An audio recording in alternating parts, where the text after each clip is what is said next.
Good day. Welcome to our recorded discussion for Module 5 as the continuation of our previous discussion last meeting. Since I will not be able to um, discuss this concept real time, I hope you will learn something throughout this footage. Okay, so before we proceed, let's have first a quick recap of the discussion that we had last meeting. Last time, we talked about the traditional arts and indigenous arts in the Philippines. When we say traditional, it means it is using localized or indigenous resources to create an artwork. And at the same time, it has a cultural significance in terms of the reason, intention, purpose behind the said artwork and why it is being done. That's traditional.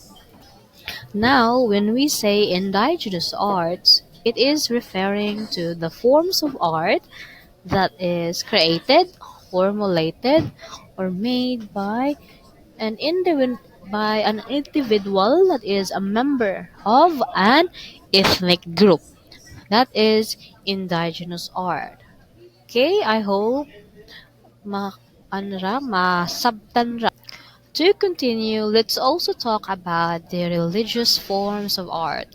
We have the Islamic art or Muslim art. They have this arabesque or arabesque, which is a form of motif or pattern or design that is by unique sa mga Muslim. It is a geometric floral or organic vegetative. According to them, to the adherents of Islam, the arabesque is symbolic of their united faith and their way in which traditional Islamic cultures view the world. As we all know, Allah is at the heart of worship and aspirations for Muslims, and it is also the focus of their lives. So, Islamic art or Muslim art focuses on spiritual representations of objects and beings and not their physical qualities. And that's the reason why they have the said design. Let's move on to Christian art. One thing you need to keep in mind when we say Christian art is that it is an artwork that projects a certain scenario or event mentioned in the Christian Bible. It uses subjects, themes, and imagery from Christian Bible or from Christianity. That's Christian art. So there are various reasons why Christian art or arts is incorporated in Christianity. Um, Primarily, it was used to prompt the viewer to reflect on spiritual themes. Second, it is used as an aid in worship or personal devotion. And lastly, it provides context for biblical narratives in a manner that it will help us to understand more what's the story all about. It helps in telling a story from the Bible. Okay, so that's the one of the purposes why it is being made. Next, we have the born again Christian art. So, born again Christian art typically emphasizes the themes of spiritual rebirth, redemption, and personal relationship with God through Jesus Christ. So, in terms of their art, it contains emphasis on illumination that mimic the natural lighting. That's why, as you observe here in the sample, there is somewhat like a fading effect based on the images, and it portrays transformation or evangelical perspectives on their artworks. Because again, let's go back. Born again Christian is all about rebirth. That's why they have this type of art. Next in line, we have Iglesia ni Cristo. They have this neo-Gothic vertical design in their churches. So they are known for its distinct, iconic, unique, symbolic architecture, which reflects their religious and cultural principles. So one of the most recognizable features church of Iglesia ni Cristo is the tall, pointed spires or pinnacles, which for them it represents their aspiration toward heaven and devotion to God. And that is an example of Gothic design, pointed, sharp pinnacle. So the sharp upward reaching structures as well symbolizes the congregation's focus on spirituality and divine connection. So that's again Gothic. Now, when we say neoclassicism, it is using vertical designs or Baroque vertical positions of the pantheons, of the gates, of the structures, so on and so forth. So the facade often incorporates elements of symmetry and order. That's why they are incorporating the neoclassicism type of architecture. And we also have the Roman Catholic. It incorporates Byzantium, Romanesque, Gothic, and Renaissance. When we say Byzantium, it is the extensive use of interior mosaic. That's why when you come inside in a basilica or cathedral, you will observe a lot of paintings, artworks, mosaics inside the infrastructure because, again, it was inspired by the Byzantium movement. Second, Romanesque. It is the movement that explains why our old basilicas and cathedrals have these arches, towers, small windows, and thick walls. That is inspired by the Romanesque type of architecture. And the third one, the Renaissance. This is the movement that explains why, if the left side of the church has a bell tower, the other side should have as well, because it emphasizes on the symmetry, proportion, equality, and regularity. That's for the Roman Catholic. And the last one for the religious forms of art, we have the Seventh Day Adventists. Their logo, this one right here in the right side, it is based on the foundation of the Bible. The cross is the central feature with a burning flame. So according to them, I mean these three key elements in the Seventh Day Adventist symbol, Bible, the burning flame, and the cross has significant meaning. First, the open Bible represents the centrality, the sacredness of the scripture, of the Bible itself, which serves as their guide for their faith and for their practice. While the flame above the Bible, it symbolizes the Holy Spirit and their mission to spread the gospel to all corners of the world. And the three lines, as they said, as they believe, the three lines of the flame actually symbolizes the Trinity, the Father, Son, and Holy Spirit. Lastly, the cross, which is embedded within the flame. It serves as a reminder of Christ's sacrifice and a central role in salvation. So, therefore, the Bible serves as the guide. The flame serves as the Holy Trinity and their mission, the Holy Spirit, while the cross is the reminder of the God's salvation for us. So that's for the Seventh Day Adventist. Now let's proceed to the next part. So I have three questions in here stated. Number one, what is contemporary art? Number two, can a traditional art be a contemporary art? Or three, are all indigenous art a traditional art? Side note, if ever you found my discussion in a slower pace, you may change the setting or the playback speed of this footage to 1.25 or 1.5.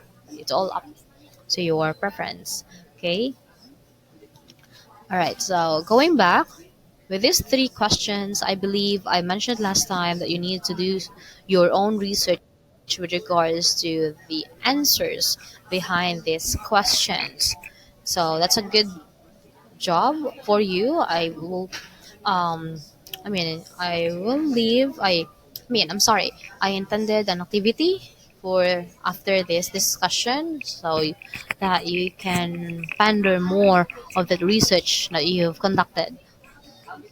That you've prepared. But for now, let's continue. Number one, what is contemporary art? So, in simple terms, when we say contemporary art, it is an artwork or a form of art that is being done, made within this era at the present times. It is made by an artist living at the moment, living at the present times. That is contemporary art. Most of the topics, themes, or subjects of contemporary art is relating to the current situation of the community or the society. Okay? Number two, can a traditional art be a contemporary art? So you need to remember that traditional art is relating to artworks that is being made using unnatural resources, localized resources, indigenous resources, and with a significant meaning or cultural relevance. That's traditional art. Now, when we say contemporary, it is being done within this era or period. So the answer for this is yes. You can create an artwork within this present time or era while incorporating a traditional medium or materials which has as well which has a cultural meaning or significance at the same time. So again, you can create a traditional artwork during this period, and you can also create a traditional. You can also create traditional artwork, or you can use the material locally, or you can use the local materials or indigenous materials during this time or the present time. So that's why the answer is yes. And the last one, are all indigenous art? Right. Going back, sorry about that. So number three, are all indigenous art a traditional art?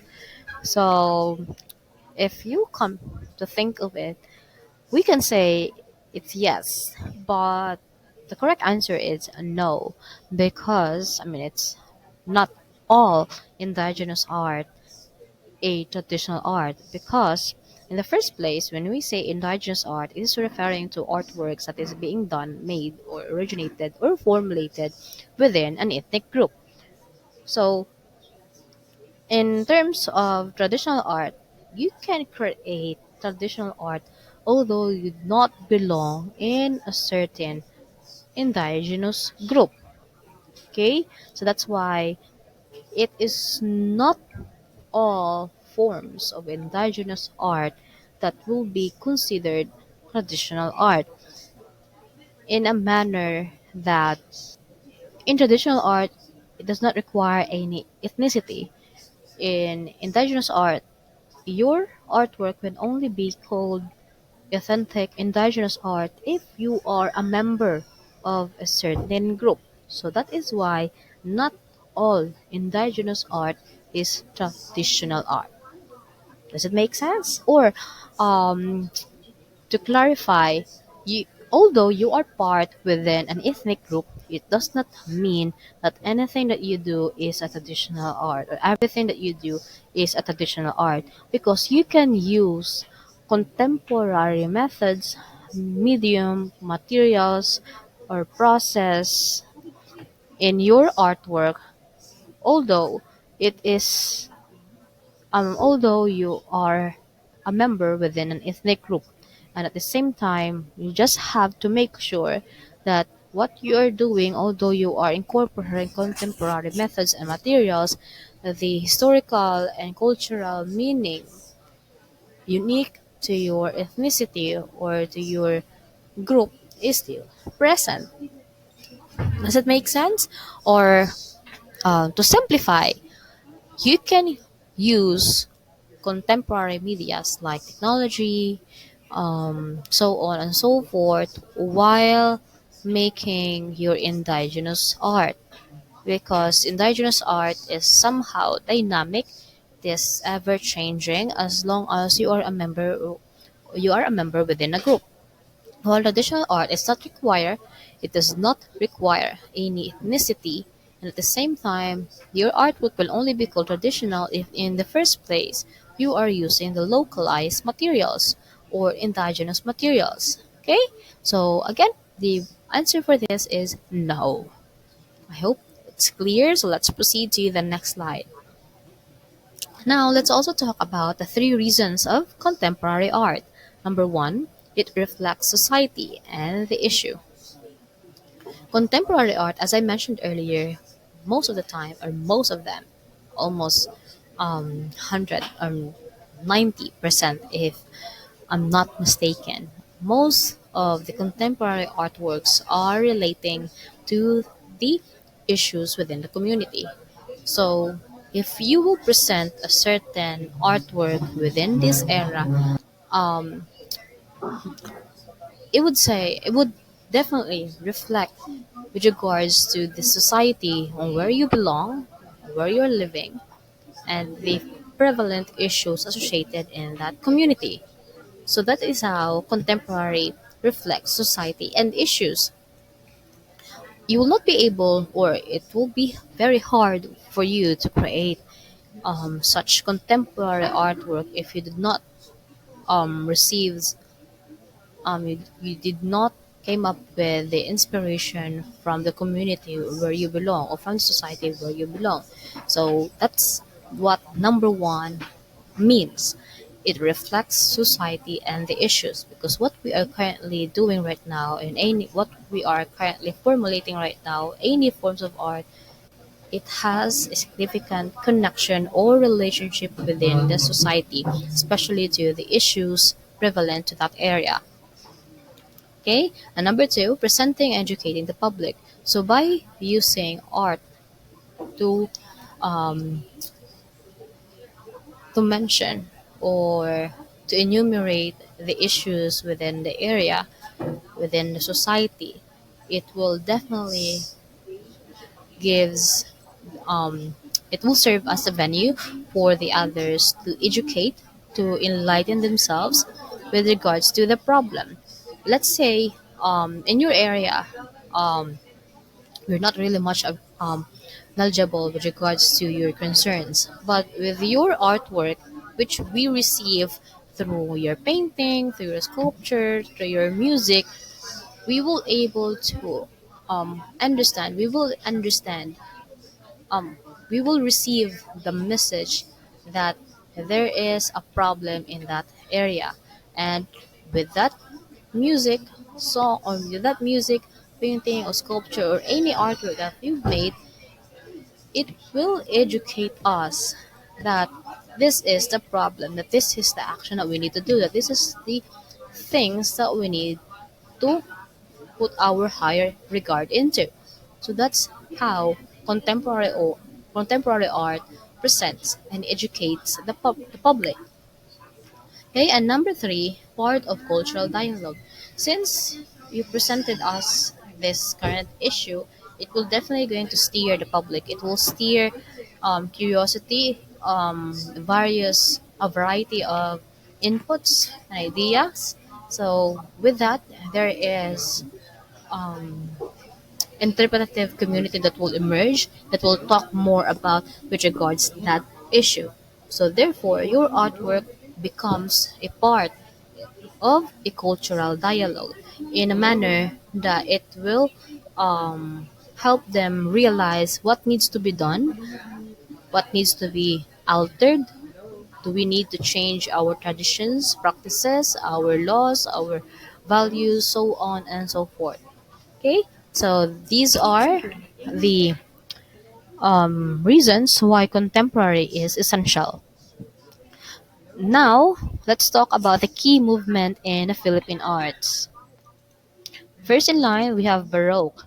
It is a type of movement terms of architecture, it is characterized by dome-like ceiling, as you observe in the photos, held up by swiveling colonnades or like a rows of pillars, walls, and doorways made of both rough stones and smooth stucco, and also with an interior denoted by fabrics and furniture. That's the Baroque style.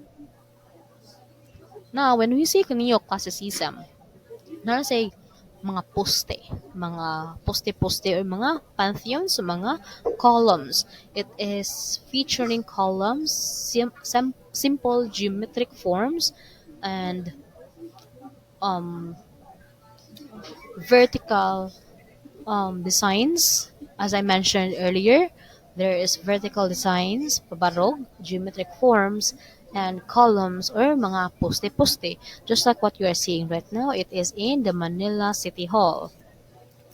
Next, we have the Romanticism. So, from the name romantic, so when we say romantic, there is a feeling, there is emotion, there is a mood, there's an attitude. A building will give you an attitude or a mood, a feeling in a manner that it um in a manner and in a way by the way it is being modeled or designed. It gives a certain effect wherein you may perceive it as in decrease and you may perceive it in a decreasing or increasing manner, or is it going afar from a- away from you or near to you. Those certain effects by just looking at the building or certain infrastructures. Again, to reiterate, the attitude a building exudes through its stance, through the sequence of its spaces, it will help guide you to paths unseen from the peripheral or its depth of connection. May it be in increasing manner or decreasing manner, or is it going up or down? Just like what you're seeing right now in the photo, this is the Manila Post Office. Unlike the first photo that I showed earlier, it's boring. It's just showing us vertical columns. While this one, there is an effect wherein it is moving away from you, and that's romanticism. Next is realism. There are two meanings of realism. In the 19th century, mid 19th century, it was perceived as a type of movement in terms of painting wherein you are painting a certain scenario within the daily life, or like you are painting subjects from everyday life in a naturalistic manner. That's the first meaning. That's why in this image you can see here one luna, this polarium. So this is realism because it is painting a certain everyday life that happened in that era where it was created. Okay? Now, the second meaning of realism right now, our contemporary definition for this, it is used to describe artworks painted in a realistic, almost photographic way. That is realism. Next, we have expressionism. It is an artistic style in which the artist seeks to depict the objective, not the objective reality, but rather the subjective emotions and responses that objects and events arouse within a person. So it is highlighting more on about the emotion. Um, let's say um, you have this, there is a problem, or I'm sorry, to make things clear, let's say I introduce to you the topic with regards AJK or extrajudicial killing. So when I asked you to paint something out from the topic using expressionism movement, you will highlight in your painting the emotion, the reaction that you have in your mind when you heard about the topic. So that is your subjective emotion or response. Okay? When we say objective response or objective reality, it is relating to the mass opinion or general idea. So that is not the focus man, ani-expressionism. It is focusing on your subjective emotion and response with regards to the object, events, or topic being discussed. That's expressionism. Next is cubism. In cubist painting, objects and figures are broken down into distinct planes and reassembled into abstracted forms. So rather than creating the illusion, the illusion of depth, this type of arrangement will merge the foreground and background. That's why it will not be that easy for us to identify the subjects of this type of painting, because if without the colors, it will be too hard or somehow quite hard for you to identify if there's a woman, a leaf, or a baby, since it is somehow closely related to abstract. That's cubism. Sorry. Now let's move on to Impressionism. It is a type of movement popularized by Pablo Picasso. So one thing that makes Impressionism stand out among the others is that by just looking at it, you will observe that there is a trace or a mark left by a paintbrush. You can easily identify the visible brush strokes that is not yet well blended. You can identify that there is a mark or a print or a trace of a brush strokes or the paintbrush being used by the artist. It is because the artist's movement in painting impressionistic style is by dotting. Dotting, dot lang ang yang pagpantal-pantal sa paintbrush. Unlike the other movements, they will blend thoroughly the colors, but for this one, it's not. Okay, I'm not sure what number is this, but the next one is surrealism. It is about painting your dreams, wherein the theme, the subject, or the topic is all about your imagination. The choices of colors and the techniques will vary according to what you have just dreamed about last night or imhang imagination. Okay? It is displaying the unconscious. Next, we have the abstract expressionism. When we say abstract, it is using a non-representational subject. But when we say for expressionism, it means there is emotion prevailed within that painting. So it shows motion or movement in a manner that the painting will still help will still help you generate certain thought, emotion, or mood, although you cannot identify what is the subject all about. Make sense? So that's abstract expressionism. Next is social realism. It is a practice of using art, especially in visual art, wherein you will highlight the political and social issues. So when we say social realism, it is a form of art movement wherein it will talk about poverty, injustice, corruption within a society. Okay, that's social realism. Next is figurative art or figurativism. It is an art movement used to describe representational artwork, meaning that it is derived from real objects or sources. Like for this one, it shows to us the that there is soldiers waving a flag, raising their guns and their hands, and that means it is um, giving us the idea that they are celebrating an Independence Day. So we can figure out figurativism. We can figure out right away what it is. All right. So this time, let's also talk about um, conceptualism. When we say conceptualism, it is an art movement wherein the artist will give higher regard on the thought or the idea of the artwork rather than its form.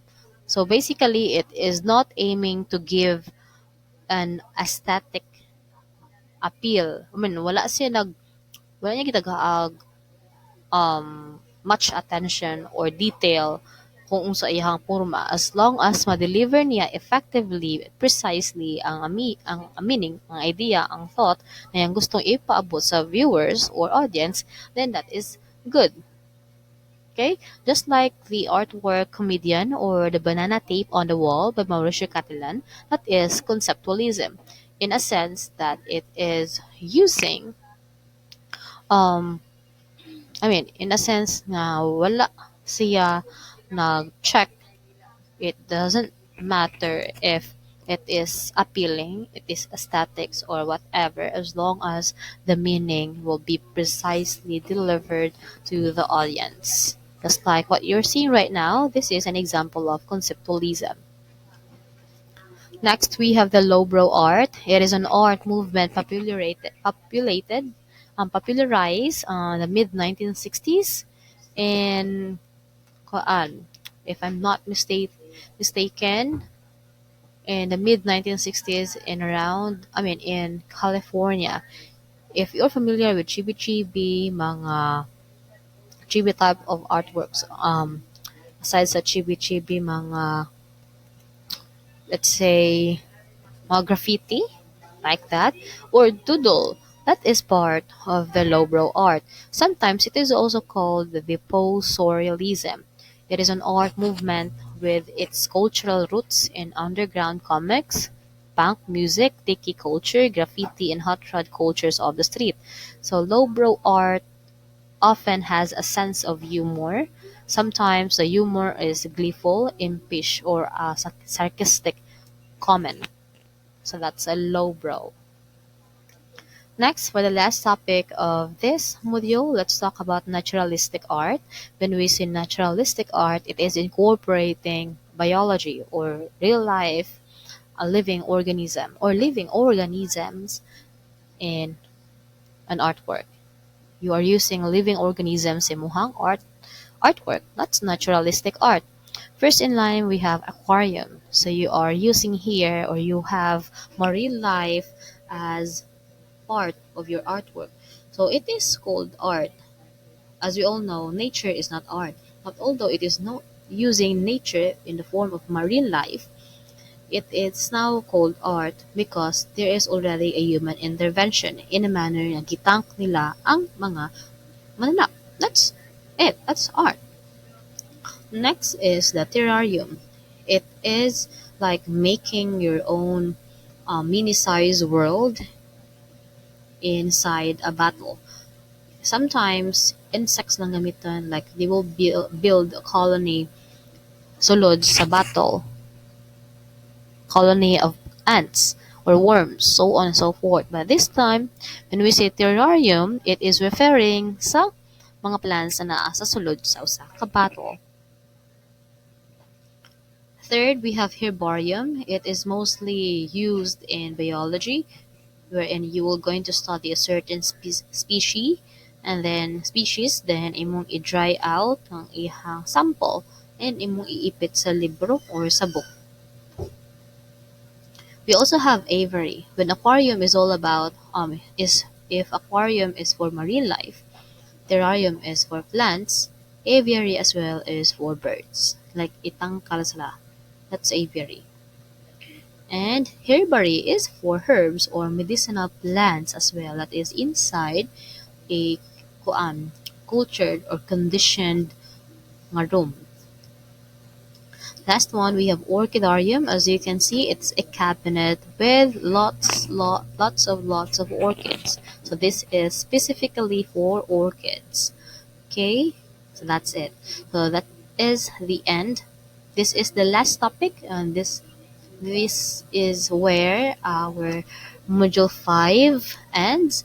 Now, to test your knowledge and to check if you understand or natiwas pa jud nimo ni ang video, for your attendance and your participation, kindly scan this link Just use your smartphone, just the camera, and then naanay mo generate nga link.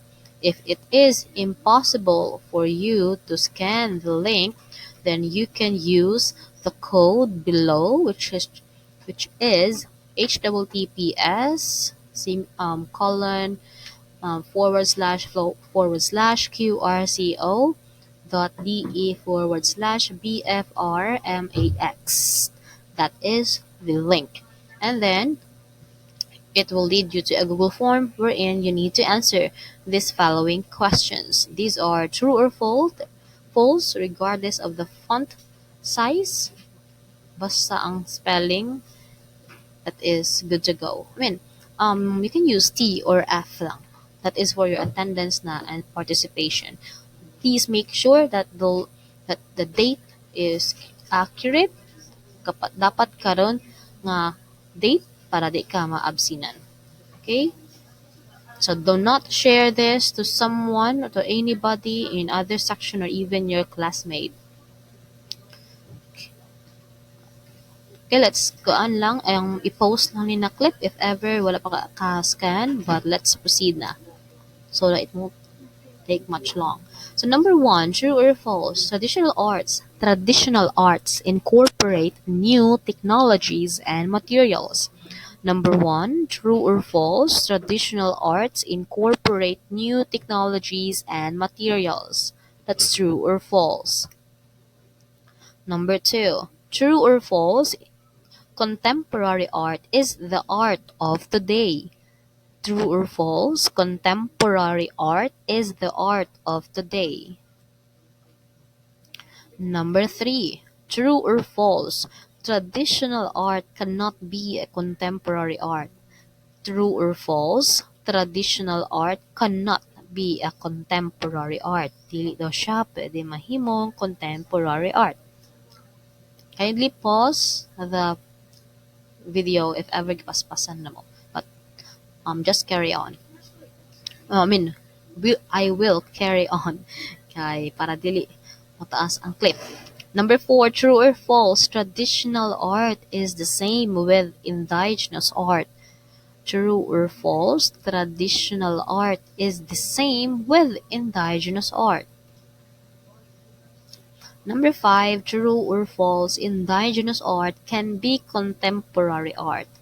True or false? Indigenous art can be contemporary art. So, pwede daw mahimong contemporary art ang indigenous art. Number 6, true or false? Indigenous art is always a non-traditional art. Indigenous art is always a non-traditional art. Number 7, true or false? Non-indigenous artists cannot create an indigenous art. So, if dili ka ports indigenous group, you cannot create an indigenous art. Does it make sense? Okay, so is it true or false? Number 8, true or false? Indigenous is dynamic while traditional is static. True or false? Indigenous is dynamic while traditional is static. Number 9, true or false? Conceptualism is an art movement that highlights the idea or thought rather than the form. Conceptualism is an art movement that highlights the idea or thought rather than the form. Number 10, aviary is a tightly closed, clear glass or plastic container filled with small plants. Aviary is a tightly closed, clear glass or plastic container filled with small plants. Number 11, true or false? Bahay kubo is a traditional art. Bahay kubo is a traditional art. That's it. And the last number, true or false? House is the warmth, while home is the physical structure. True or false? House is the warmth, while home is the physical structure. Right, so this is the last number in the form you will find there on the last portion wherein you need to there's a timestamp wherein kung unsa ka nga oras na human, mo na in time imong ibutang adto. Okay, in case pa nimo na scan or na-access ang link, this is the QR code with the link below. Again, do not share this to others because this is my way to check if na ni-open sila ani. And one more thing, do not leave any comment or do not write or type your answers in Google Classroom. If you have concerns, please reach out to me directly. Okay, that's it. Thank you and goodbye.